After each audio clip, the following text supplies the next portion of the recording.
I, Prashant Wakare, would like to discuss with you about the Python programming part 6. So in our today's session, I will discussing the very important part, that is the basic loop structure and iterative statements.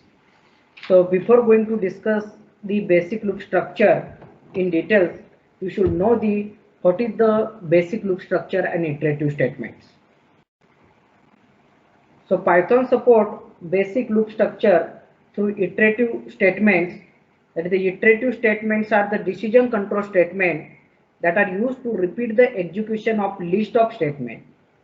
And Python language supported two types of the iterative statement. One is the while loop and another one is the for loop. So these are the two resort keywords we have already discussed in the resort word in the Python programming. So in our today's session, I will only discussing here the while loop. So see here that this is the while loop. The while loop provides the mechanism to repeat one or more statements while a particular condition is true.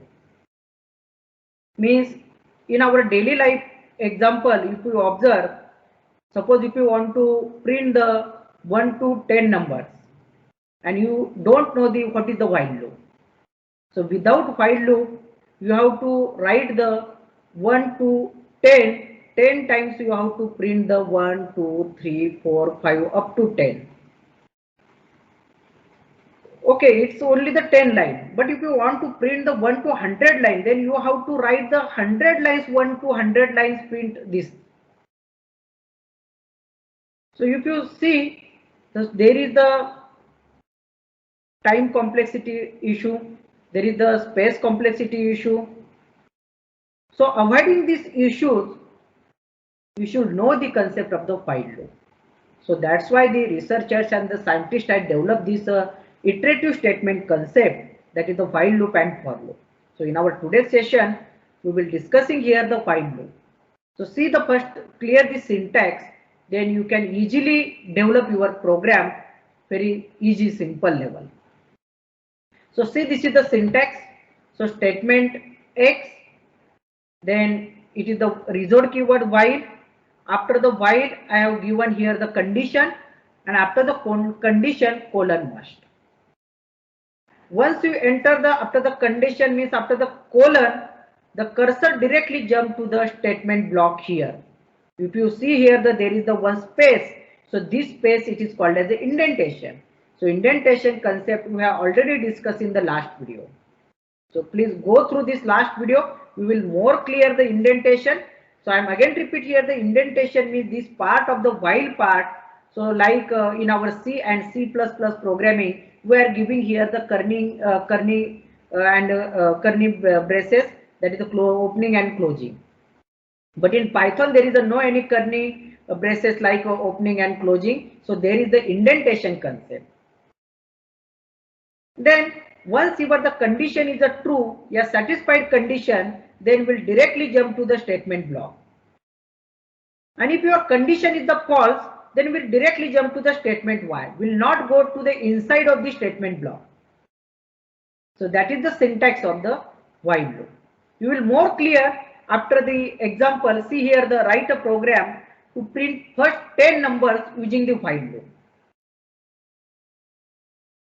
So I have already told you, without while loop, if you want to print these first 10 numbers, then you have to write the 10 times print 1, print 2, print 3 up to print 10. So there is the memory wastage, there is the energy wastage, there is the time complexity problem. So avoiding this issue, so see here how we can write this example. Now I am using the online Python editor. So just 1 minute.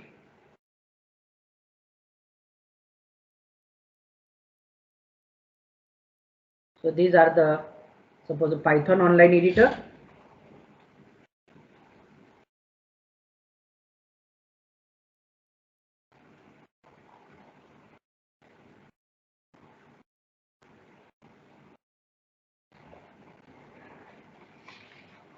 See, suppose if you want to print the first 10 numbers using the while loop, so first we will initialize the one variable. So this variable name is the a, is assigned to the 0. After the initialization, here is the while, then your condition. So when you write this condition, so that time you have to write such a types of the condition, so it will be print first 10 numbers. Suppose if you take the value 0, a is the value the 0, then if you write here the less than or equal to 10, and after the condition if you give the colon, so this is the while loop, then enter. If you enter after the colon, then see here the my cursor is the goes to the here, and if you observe here the before the cursor there is the one space, one or two space, that is the indentation space. So after that will print, so this value, age value, then will increment age equal to a plus 1. So see how it can work. So first is the age initialization. So this is your if you compare your syntax this example. So this is the statement X. So this is the while. So here is the condition. After the condition, this part is the statement block. So print a and a is equal to a plus 1. So when your condition checks here the age value the 0, 0 less than or equal to 10. This condition is a true. If your condition is true, then we'll go to the inside. If your condition is the false, we'll directly jump to the outside of the loop. So see here, a is equal to 0, 0 less than equal to 10 condition true. If your condition is true, then we'll go to the here, then print a. So age value right now is the 0. Then here the third line, that is the a is equal to a plus 1, that is the 0 plus 1. So it will be the 1. So your loop will be again go here. If your condition is a false, then we'll directly jump to the outside the loop. But your condition is a true, then we'll execute this part again and again. So see here the output. So if you run execute this example, so you see here the 0 to 10 numbers. I think all of you clear this concept. So while loop,